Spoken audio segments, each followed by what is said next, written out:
Hello friends, இந்த வீடியோவில் என்ன பார்க்க போறோம்னாக்கா நியூசிலாந்துக்கும் இந்தியாவுக்கும் இடையிலான மூன்றாவது ஒரு நாள் போட்டியில் மீண்டுமே ஒரு சூப்பரான பவுலிங் அட்டாக்கை வந்து இந்தியன் வீரர்கள் போட்டிருக்காங்கன்னே சொல்ல முடியும். அதை பற்றி தான் இந்த வீடியோவில் பார்க்க போகிறோம். நியூசிலாந்துக்கும் இந்தியாவுக்கும் இடையிலான மூன்றாவது ஒரு நாள் போட்டி இன்று வந்து தொடங்குச்சு. இந்த போட்டியில் வந்து முதல்ல டாஸ் வின் பண்ணி நியூசிலாந்து தான் வந்து பேட்டிங்கை தேர்வு செஞ்சாங்க. இதில் முதல்ல வந்து காலின் மன்ரோவோட விக்கெட்டை வந்து அந்த அணி இழந்துச்சு 7 ரன்களில். அதுக்கு அடுத்து வந்து பார்த்தீங்கன்னாக்கா கப்திலோட விக்கெட்டையும் 13 ரன்களில் இழந்தது.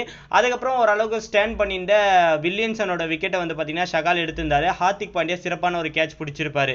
அதுக்கப்புறம் லத்தீமும் ரோஸ் டெய்லரும் ஒரு சூப்பரான ஒரு ஆட்டத்தை வந்து விளையாடினாங்கன்னே சொல்ல முடியும். லத்தீமை பொறுத்த வரைக்கும் 51 ரன்கள், ரோஸ் டெய்லரை பொறுத்த வரைக்கும் 93 ரன்கள் அடிச்சிருந்தாங்க. ஷகாலோட பந்து வீசில் லத்தீம் அவர்கள் வந்து ராய்டு கிட்ட கேட்ச் கொடுத்து வெளியேறினாரு. அதுக்கப்புறம் பார்த்தீங்கன்னாக்கா ரோஸ் டெய்லரை பொறுத்த வரைக்கும் ஷமியோட பந்து வீச்சில் வந்து கார்த்திக் கிட்ட கேட்ச் கொடுத்து வெளியேறினாரு. இதை எடுத்து பார்த்தீங்கன்னாக்கா நிக்கோலஸ் வந்து பாண்டியா பால்லையும் சாண்டரும் பாண்டியா தான் விக்கெட் எடுத்திருந்தாரு. பிரேசோல் பொறுத்த வரைக்கும் கோலி ரன் அவுட் பண்ணியிருந்தாரு. அதுக்கப்புறம் பார்த்தீங்கன்னாக்கா சோடியை பொறுத்த வரைக்கும் ஷமி விக்கெட் எடுத்திருந்தாரு.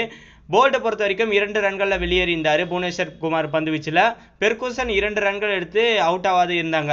இந்தியன் அணி தரப்பில் பார்த்தீங்கன்னாக்கா புவனேஸ்வர் குமார் 2 விக்கெட்டுகளையும், முகமது ஷமி 3 விக்கெட்டுகளையும், யோகேந்திர ஷகால் 2 விக்கெட்டுகளையும், ஹார்திக் பாண்டியா 2 விக்கெட்டுகளையும் எடுத்திருந்தாங்க. ஒரு சூப்பரான ஒரு பவுலிங் அட்டாக் மூலியமாக 243 ரன்களுக்கெல்லாம் நியூசிலாந்து அணியை வந்து சுருட்டியிருக்காங்கன்னே சொல்ல முடியும். இதில் அதிகபட்சமாக ரோஸ் டெய்லர்கள் 93 ரன்களும், லட்டீம் 51 ரன்கள் அடிச்சது தான் நியூசிலாந்து வீரர்களோட ஹையஸ்ட் ஸ்கோராக பார்க்கப்படுது. உங்களை பொறுத்த வரைக்கும் இந்தியன் அணிக்கு இன்னைக்கு வெற்றிக்கான வாய்ப்பு எப்படி இருக்கு நீங்க ஃபீல் பண்றீங்க? அது எவ்வளவு ஓவருக்கெல்லாம் முடிப்பாங்க நீங்க ஃபீல் பண்றீங்க? அதை மறக்காம கீழே இருக்க கமெண்ட் பாக்ஸ்ல கமெண்ட் பண்ணுங்க.